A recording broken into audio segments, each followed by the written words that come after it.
Hello everyone, welcome to the student interview show, and today we have Keelyn with us on the show. How are you, Keelyn? I'm doing all right. How are you doing? Excellent, excellent. My name is Imran, and today I'll be asking a few questions about yourself and your journey at University of Winnipeg. So could you tell me a little bit about yourself, Keelyn? Well, my name's Keelyn. I'm from southern Manitoba and I live on a chicken farm. Okay, that's interesting. And can you share a little bit about your study at the University of Winnipeg? Yeah, so I'm part of the integrated education program and I just finished my first year here. Okay, and how's your experience been at the university so far? It's been pretty awesome. I rather enjoy the size of the university and how comfortable and cozy it is. Okay, so what made you pick up the program that you're in? First tell us about what program you're in and what made you pick up that program. Okay, so as I said, I'm part of the integrated education program. I'm part of the French stream. So this is the only school in Manitoba that offers French integrated education programming, and that was what I was looking for, and this was a perfect fit. Okay. And what made you choose University of Winnipeg out of all the universities? It was close to my family. Okay. That's really good because I think commute is really important. As an international student myself, I know I miss my family, and that's one reason I stay in the dorm, because I get to meet a lot of people from across the world, and I'm able to share my knowledge and my culture with them. And having the ability to stay close to your family is the best thing you can have. My family is the dorms, the friends at the dorm, and you get to meet your family since the university is closer. What else you like about this university besides the fact it's very close and you can go and meet your family? I definitely like the size of it. One of the majority factors that I chose this university for was the size, because compared to University of Manitoba or a lot of the other universities in the area, unless you're going to a religious institution, it's smaller. I'm from a smaller rural community, so having a smaller university to go to was really nice. Okay, excellent. Now, there are a few other questions I'd like to ask you. For example, I know that the life at the university can be challenging, and what are some of the biggest struggles you had when you came to this university as a student? It was getting over the difference between what high school classes and university classes were. Granted, a lot of them are very similar, and it was talked up a lot more than it actually should have been in my school. Okay. But yeah, that was kind of the biggest challenge. Besides that, I got into a car accident at the beginning of the year. Oh, really? Okay. And with the help of teachers, it was very easy to get back on track. But for the first couple of months, it was difficult to continue my classes. Okay. Do you feel better now? Yes. Okay, great. Awesome to hear. And how did you manage to overcome those challenges? Asking for help. Dealing with problems by yourself is not a good idea, especially in university if you're having problems. So asking teachers and peers for help with notes and with studies was a very good idea. All right. Well, so you got a lot of support from your teachers and the faculty, right? That's great. Well, I would like my audience to know about your story, because everyone has a unique story. So what's your story, Keelyn? If I had to ask you,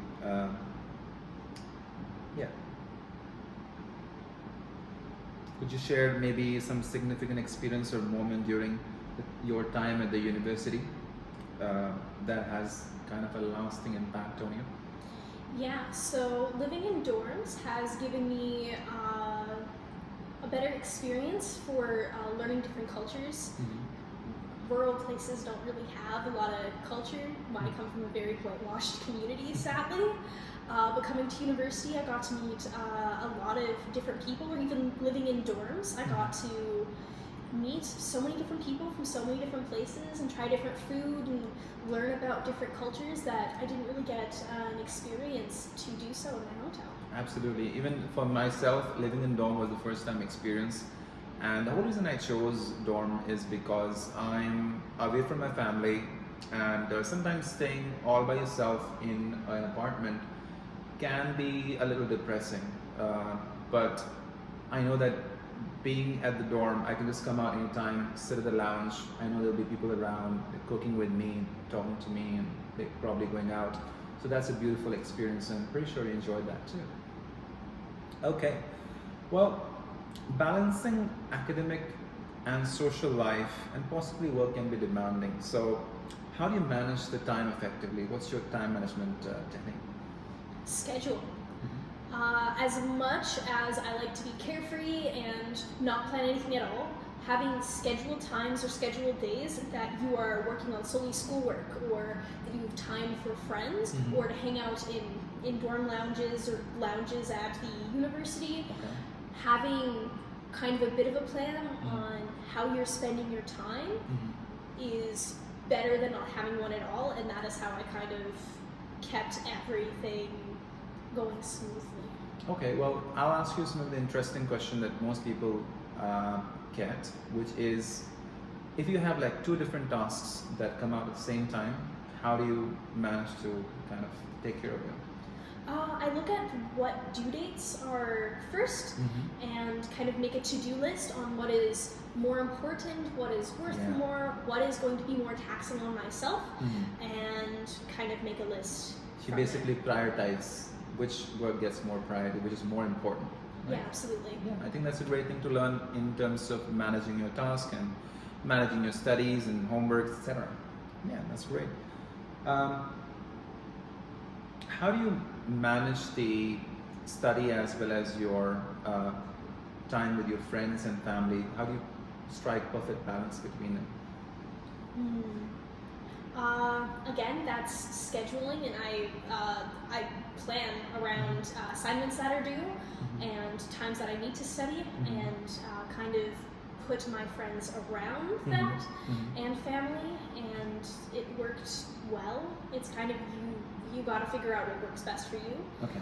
Some people need more of some things and less of others, and vice versa. Okay. But it's just finding that balance for you. Okay, yeah, sounds good. Now, transitioning from a high school to university has been a big step. What surprised you the most about the university life, and how did you adapt to these changes?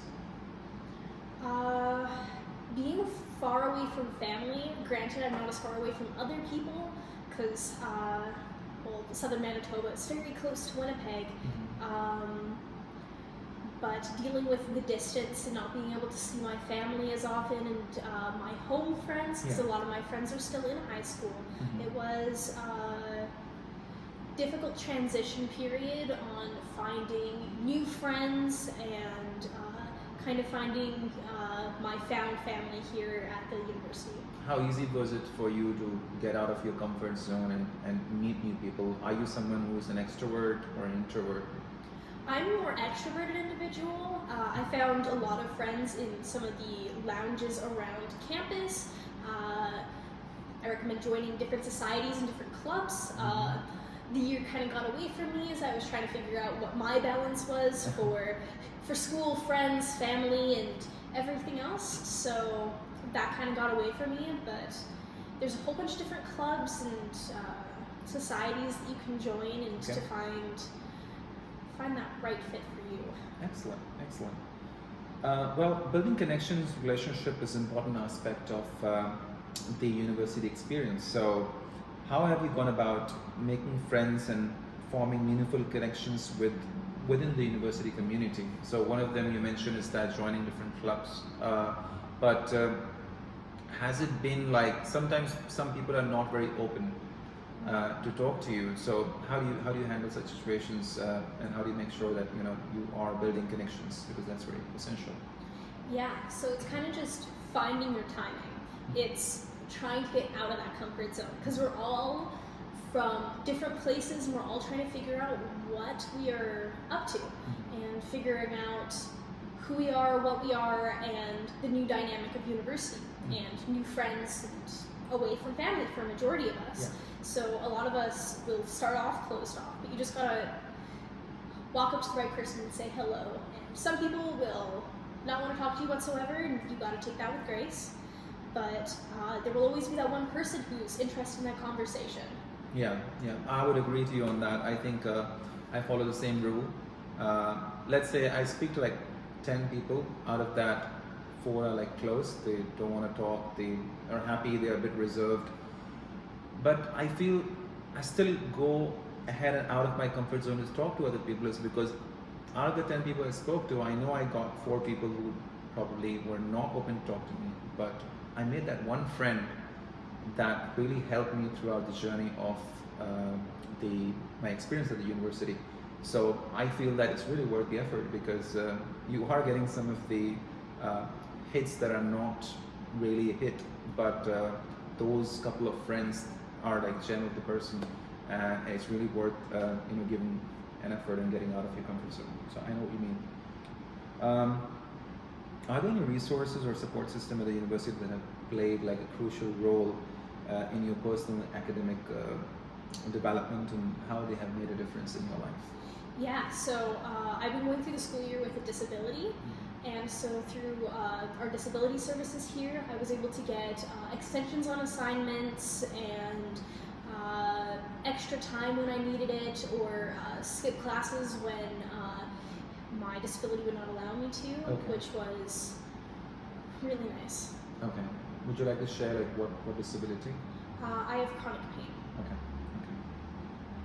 All right. What's the most interesting work that you've done so far in your field of interest?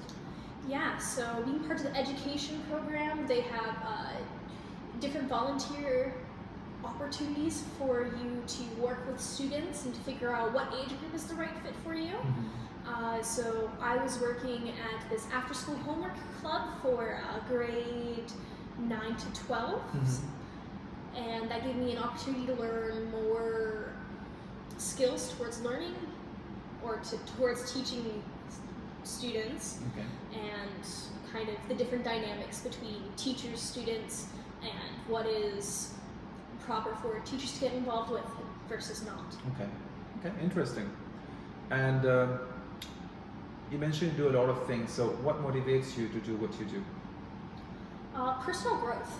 I like finding things or putting myself out of my comfort zone so that I am able to further myself as a person and to gain more experiences. And some of them are unpleasant and some of them are really wonderful and really interesting. But if you take yourself out of your comfort zone, you could just grow as a person, and it'll lead to some interesting experiences. That's great. So when you set a goal and let's say you work hard towards it and you achieve that, when you get appreciation from other people on the work that you've done or you accomplished, do you feel good about that? Do you feel motivated? Absolutely, it definitely does motivate me, but that's definitely a slippery slope if you're looking for that those comments from others, because if that is your sole reason for doing something, then you might be growing as a person, but you're kind of pigeonholing yourself into wanting other people to like what you were doing. Absolutely. So basically you are more motivated towards the experience that you had in the journey to achieving your goals. Yeah. Okay, that's great. And who inspires you and why? I would say my father inspires me. He's done a lot of interesting things in his life, and that has led me to do a lot more interesting things than I probably would have done. Okay. Which is why what motivates me is my personal growth, is I learned a lot of that stuff from my father. Okay. He also inspires me because he's a teacher, so that was really fun because I get to follow in his footsteps a little bit. That's amazing. And you also like to be a teacher in the future, right? Yeah. That's great. That's great.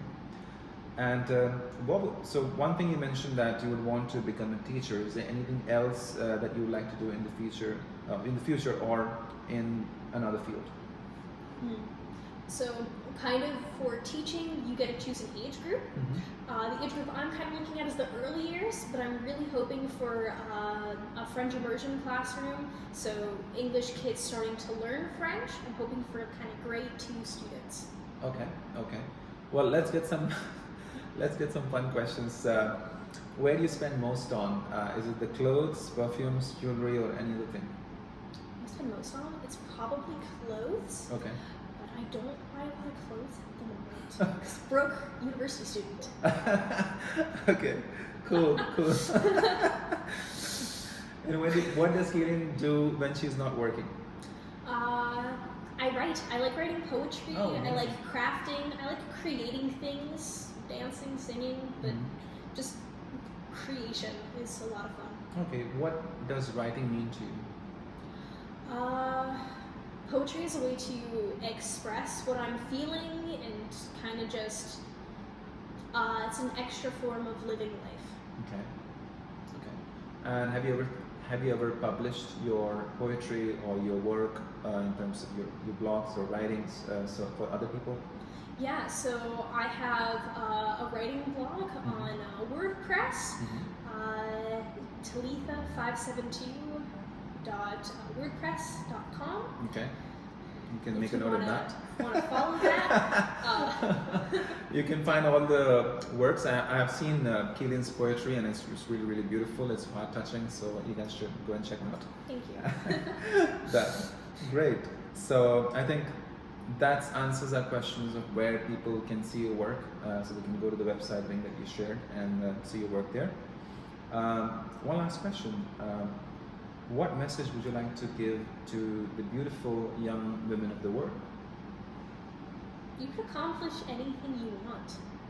Like, there's always going to be challenges, but if you're something that you're passionate about, work on it. And it'll be good. Follow your passion. Follow your passion. Don't follow the trail. Make your own trail. Don't follow other people. Yeah, make your own path. Make your own trail. Awesome. Sounds good. Thank you so much, Keelyn, for coming on the show, and see you guys on the next show. Thank you very much for watching. Bye-bye.